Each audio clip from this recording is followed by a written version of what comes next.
여러분 안녕하십니까? 수도권의 거리두기 단계가 전면 제한 직전의 수준으로 강화됩니다. 모레부터 3주 동안 2.5단계로 올라가는데요. 정부는 부분적인 봉쇄 수준의 강력한 단계라고 설명했습니다. 이에 따라 영업 제한 업종이 더 늘어납니다. 노래방과 헬스장의 영업이 전면 금지되고 예식장과 장례식장의 참석 인원은 50명 아래로 제한됩니다. 비수도권 지역 역시 2단계로 올라갑니다. 모레부터 달라지는 점들을 김윤미 기자가 자세히 알려드립니다. 오는 8일 화요일 0시부터 수도권에서는 거리두기 2.5단계가 3주 동안 시행됩니다. 비수도권의 거리두기도 2단계로 강화됩니다. 정부는 지금을 최악의 위기 상황으로 보고 있습니다. 코로나19와의 싸움에서 우리는 지금 최대의 위기에 직면해 있습니다. 중대본부장으로서 마음이 매우 무겁습니다. 우선 2.5단계 조치를 통해 시민들의 외부 활동과 접촉을 완전히 줄이는 게 방역당국의 목표입니다. 유흥주점 등 5종의 유흥시설 외에도 헬스장, 당구장 같은 실내 체육시설의 운영이 전면 중단됩니다. 노래연습장, 직접 판매 홍보관, 스탠딩 공연장처럼 실내에 사람이 모이는 곳들은 문을 닫아야 합니다. 고등학교를 포함한 수도권의 모든 학교에는 3분의 1만 등교할 수 있고 학원과 교습소는 운영이 중단됩니다. 다만 2021학년도 수험생을 위한 일부 교습소와 취업훈련 학원은 제외됩니다. 행사 인원도 크게 제한돼 결혼식이나 장례식에 50명 이상은 모일 수 없고 교회 등 종교시설에서는 참석자를 20명 이내로 제한할 때만 대면 예배가 허용됩니다. 호텔 등 모든 숙박시설에서의 모임은 인원수 상관없이 무조건 금지됩니다. 밤 9시 이후에는 이제 서울뿐 아니라 수도권에서도 영화관과 PC방은 물론 웬만한 마트와 독서실까지도 문을 닫아야 합니다.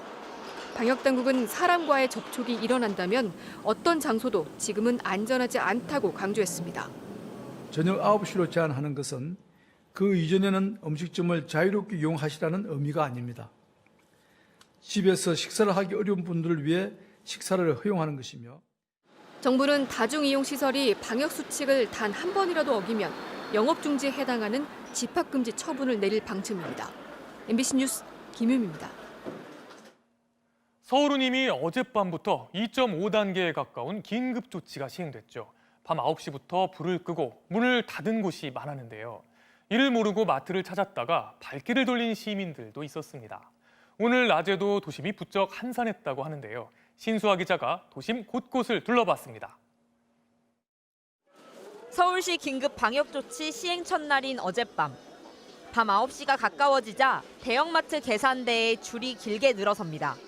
당신이 9시에 영업이 종료되니 아직 계산이 끝나지 않으신 고객님께서는 주말 저녁 장을 보러 온 사람들은 앞당겨진 폐점 시간에 서두르는 모습입니다. 대형마트는 아니라고 생각하고 와서 카트를 가지고 가려는데 끝났대요. 당황해가지고 필요한 거 못 사서. 밤 9시 이후엔 심야 영화 관람도 당분간 어렵습니다.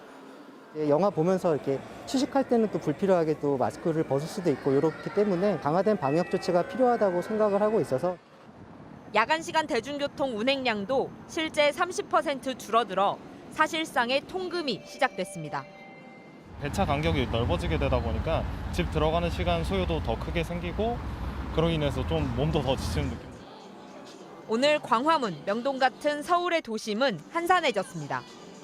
명동 상가는 연말 특수는커녕 골목마다 휴업과 임대 공고가 나붙어 있습니다.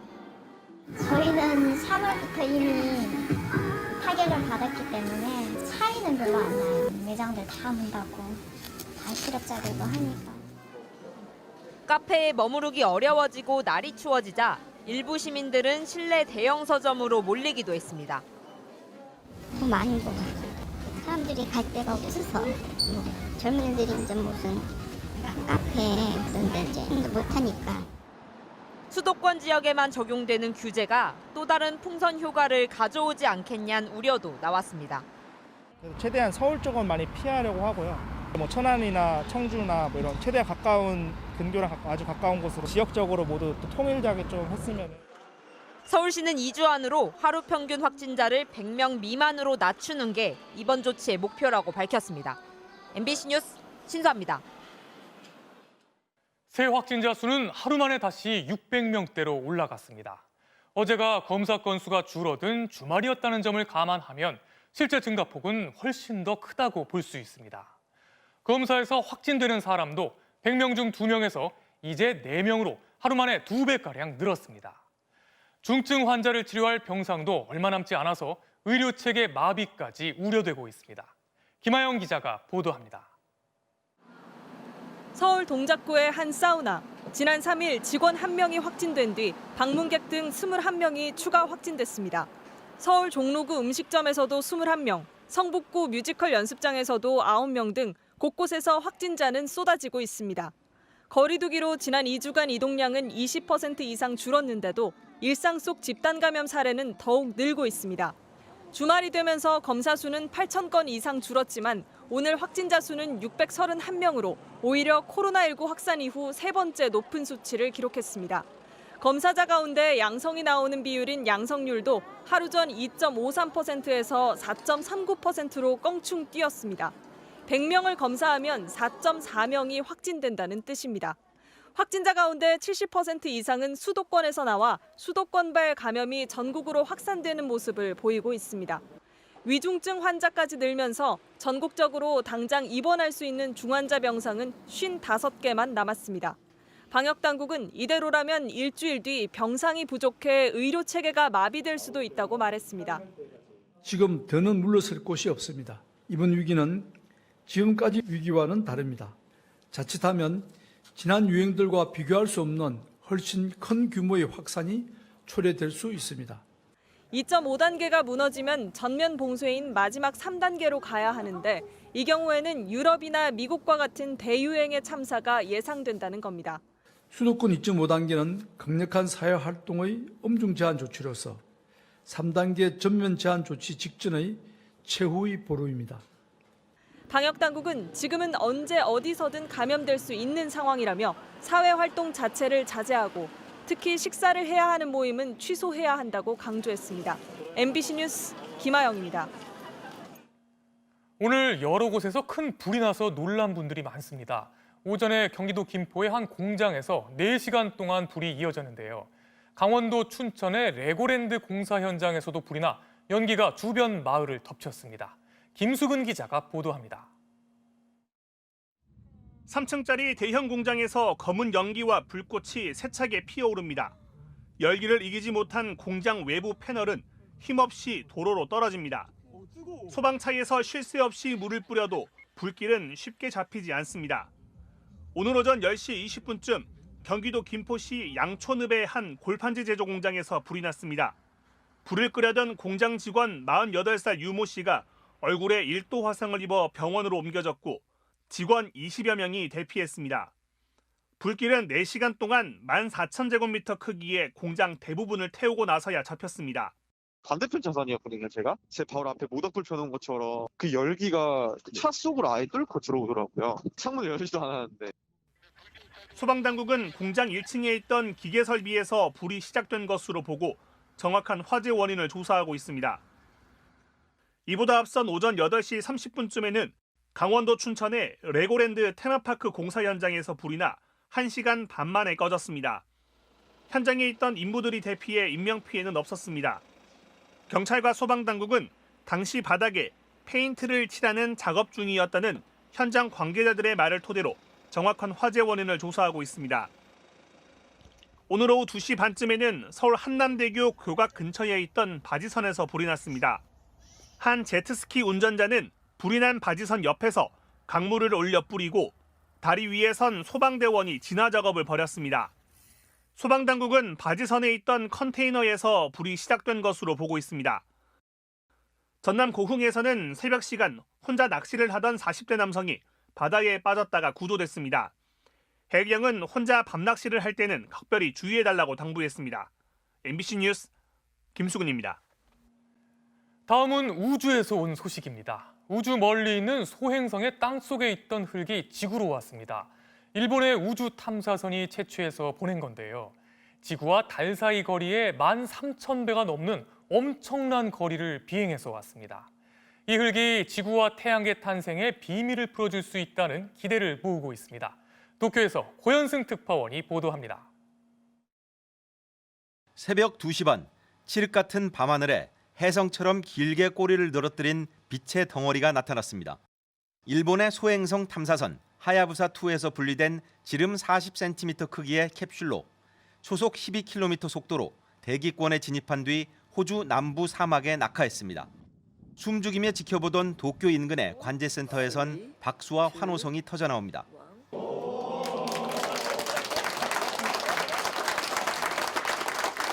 電波は途絶えたということで、これはもう着地をしたということを意味しています。本当に美しい体験突入でしたね。 연구팀은 신호를 추적해 캡슐 회수에 성공했고 일본으로 이송하기 전 1차로 캡슐에 담긴 가스 분석에 들어갔습니다. 지난 2014년 12월 발사된 하야부사2는 3년 반 만에 지구에서 3억 4천만 킬로미터 떨어진 소행성 류구 상공에 도착했습니다. 이후 소행성 표면에 금속 탄환을 발사해 지름 10m 정도의 웅덩이를 만든 뒤 소행성에 착륙해 지표면 아래 토양 표본을 채취했습니다. 곧이어 하야부사2는 귀환길에 올랐고 1년여 만에 지구 22만 킬로미터 상공에 도착해 표본이 든 캡슐을 지구로 보냈습니다. 하야부사2가 채취한 표본은 0.1g 정도. 학계에선 지난 2010년 하야부사1이 소행성 표면 토양을 가져온 데서 한 걸음 더 나아가 이번엔 지표면 아래 토양을 처음으로 확보했다는 데 의미를 두고 있습니다. 표면 토양은 운석 충돌과 방사선 등 이른바 우주 풍화에 변질될 수 있지만 표면 아래 토양은 46억 년 전 태양계 탄생 당시 그대로일 가능성이 높기 때문입니다. 太陽系の生成過程並びに地球への水の輸送への起源に迫る成果が得られるのではないかと期待しております。 일본 우주항공기구는 표본의 절반을 미국 항공우주국 등 외국 연구기관과 공유하고 일부는 미래 연구를 위해 남겨둘 방침입니다. 하야부사2는 6년 동안 52억 킬로미터를 비행한 끝에 첫 임무를 완수한 데 이어 다시 11년 동안 100억 킬로미터 이상을 비행해 또 다른 소행성에 착륙을 시도할 계획입니다. 도쿄에서 MBC 뉴스 고현승입니다. 올해는 코로나로 크리스마스 풍경도 크게 달라질 것으로 예상됩니다. 그런데 아이들이 가장 기대하는 산타 할아버지와의 만남은 어떻게 될까요? 올해는 산타 할아버지도 거리 두기를 지키며 다양한 방법으로 아이들을 만날 준비를 마쳤습니다. 손영 기자입니다. 러시아의 한 건물 앞에 사다리차가 등장했습니다. 사다리차에 올라타 3층 높이까지 올라간 건 러시아 산타. 병원에 입원한 어린이들에게 성탄 인사를 건네기 위해서입니다.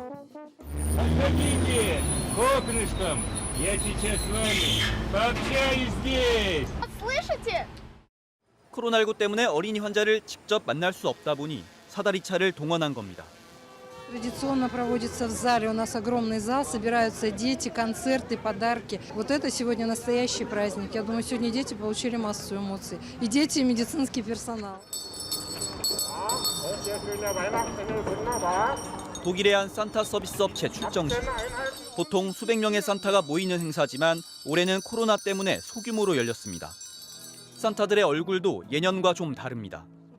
수염위로는 마스크를 쓰기 어렵다 보니 얼굴 전체를 가리는 특수 제품을 고안했습니다.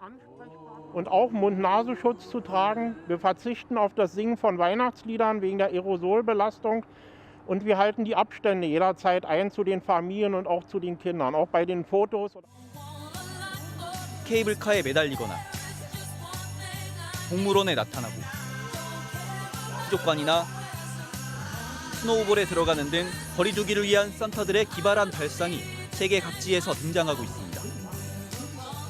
자동차를 탄 채 즐길 수 있는 크리스마스 행사를 기획하거나 다 같이 모여 화상대화 방법을 공부하는 것 역시 올해가 처음입니다. I say on my left boot. Not cancelled this year. We're still going to go ahead with things. 산타의 위치를 추적해 알려주는 콜센터도 올해는 방역 때문에 근무자 수를 줄이기로 하는 등 전통적인 크리스마스 관련 산업은 타격이 불가피한 상황입니다. Tourism revenue loss in Rovaniemi itself, it's going to create something like 200 million euros loss. 마스크를 쓴 산타 초콜릿과 양초 제품이 어색하지 않은 올해.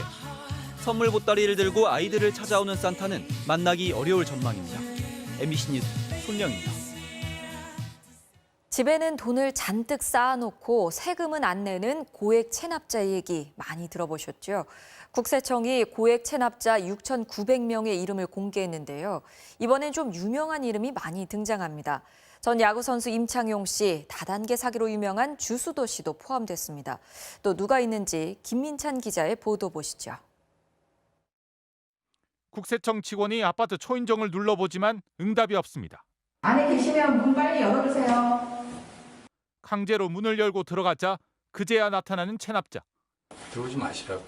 이건 내가 사는 집이 아니고.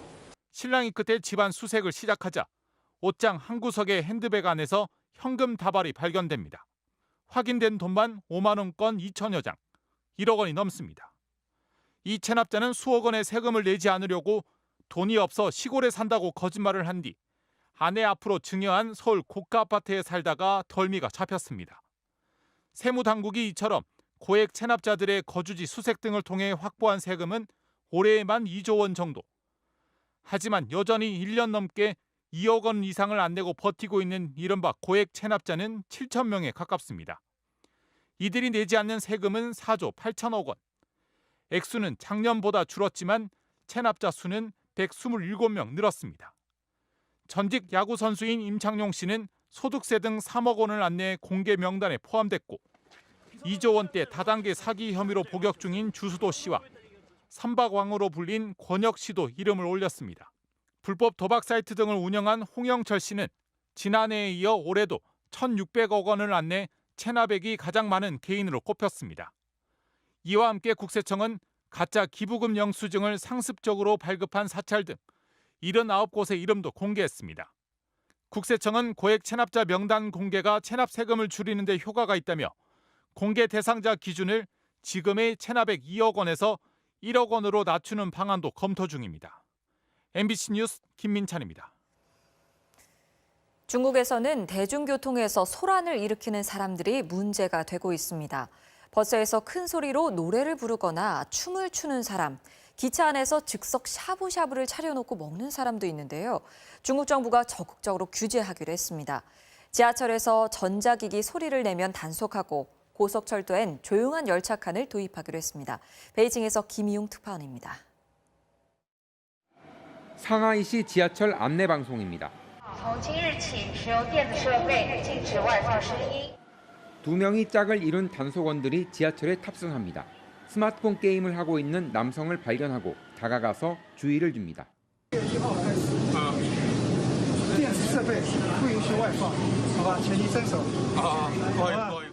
중국에선 지난해 하반기부터 베이징을 시작으로 청두, 우한 등 지하철에서 전자기기 소음 단속을 시작했는데 걸리면 개인 신용 점수가 깎이거나 우리 돈 3만 5천 원 정도의 벌금을 내기도 합니다.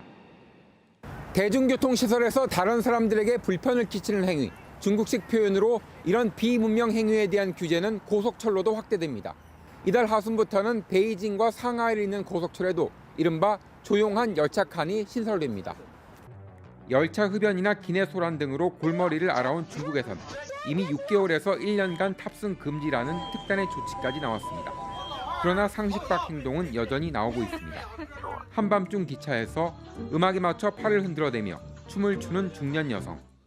좌석 앞 받침대에 즉석 샤브샤브를 차려놓고 태블릿 속 드라마에 열중하는 젊은 승객.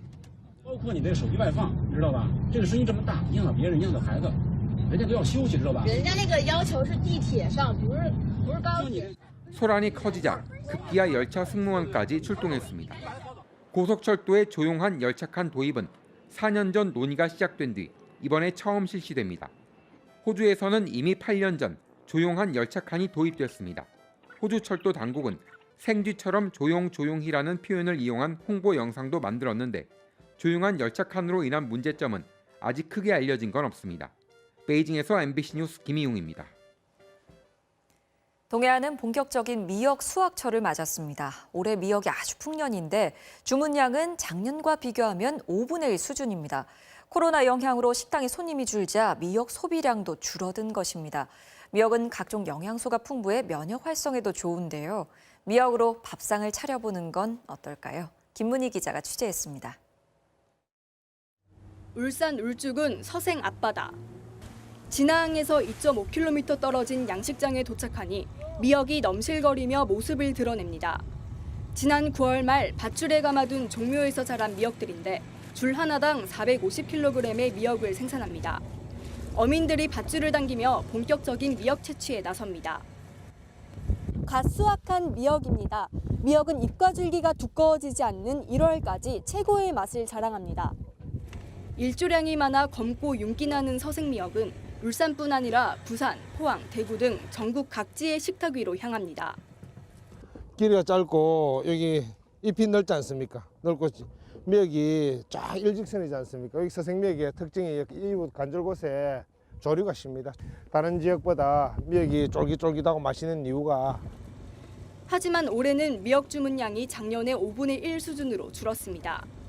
이맘때쯤이면 하루에 평균 미역 150자루씩 약 9,000kg 정도 수확했는데 지금은 30자루, 1,800kg 정도 수확합니다. 코로나19 영향으로 미역 주 거래처인 식당을 찾는 손님이 줄어 미역 무침이나 미역쌈 등 반찬 소비량도 줄었기 때문입니다. 근데 원래 반자루를 주문하면 한 3, 4일 이렇게 써요. 근데 지금은 이제 코로나 때문에 손님이 워낙 없으니까 3, 4일 안에 다 소진시키지는 못할 것 같아요.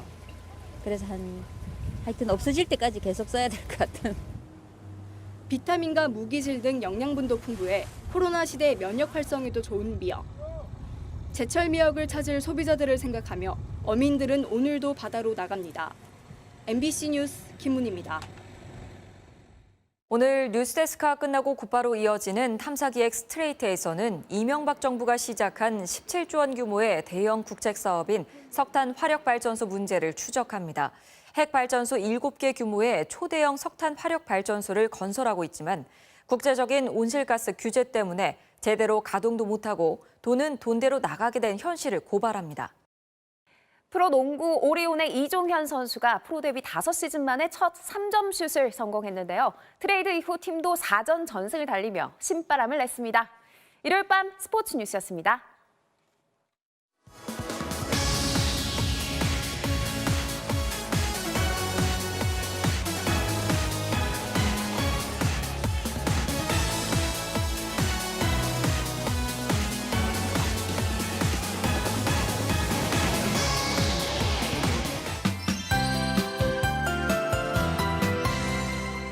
추위가 주춤하는 사이 내일은 다시 대기질이 탁해지겠습니다. 새벽부터 고농도 미세먼지가 유입되면서 중서부 지방부터 영향을 주겠습니다. 내일 서울, 경기와 강원 영서, 충청과 전북, 광주와 대구의 미세먼지 농도가 나쁨 수준까지 오르겠고요. 그중에서도 경기 남부와 세종, 충북 지방은 오전에 매우 나쁨 수준까지 치솟겠습니다. 오후부터는 바람이 불면서 먼지가 남쪽으로 밀려나면서 그 밖에 남부지방과 제주도에서 밤에 일시적으로 공기가 탁해질 전망입니다. 내일은 연중 가장 많은 눈이 내린다는 절기 대설이기도 한데요. 서울 등 서쪽 지방 곳곳에 산발적으로 눈이 날리거나 빗방울 정도만 떨어지겠습니다. 지형적인 영향을 받는 전북 동부 내륙 지방에서만 1cm 안팎의 눈이 내리겠고요. 오후부터는 찬바람이 강해지면서 다시 추워질 전망입니다. 내일 전국 하늘에는 구름이 끼겠고 동쪽 지방은 내일도 메마른 날씨가 이어질 것으로 보입니다. 내일 아침 기온은 서울이 2도, 춘천은 영하 1도에서 시작하겠고요. 한낮 기온은 서울이 6도, 광주와 대구는 10도 선에 머물겠습니다. 모레 아침에는 서울이 영하 4도까지 떨어져 추워질 전망입니다. 날씨였습니다. 올해는 크리스마스 행사도 보신각 타종 행사도 없는 좀 썰렁한 연말이 될 것 같죠? 네, 참 아쉬운데요. 그만큼 다른 사람을 생각하는 의미 있는 연말이 되지 않을까 싶습니다. 고맙습니다.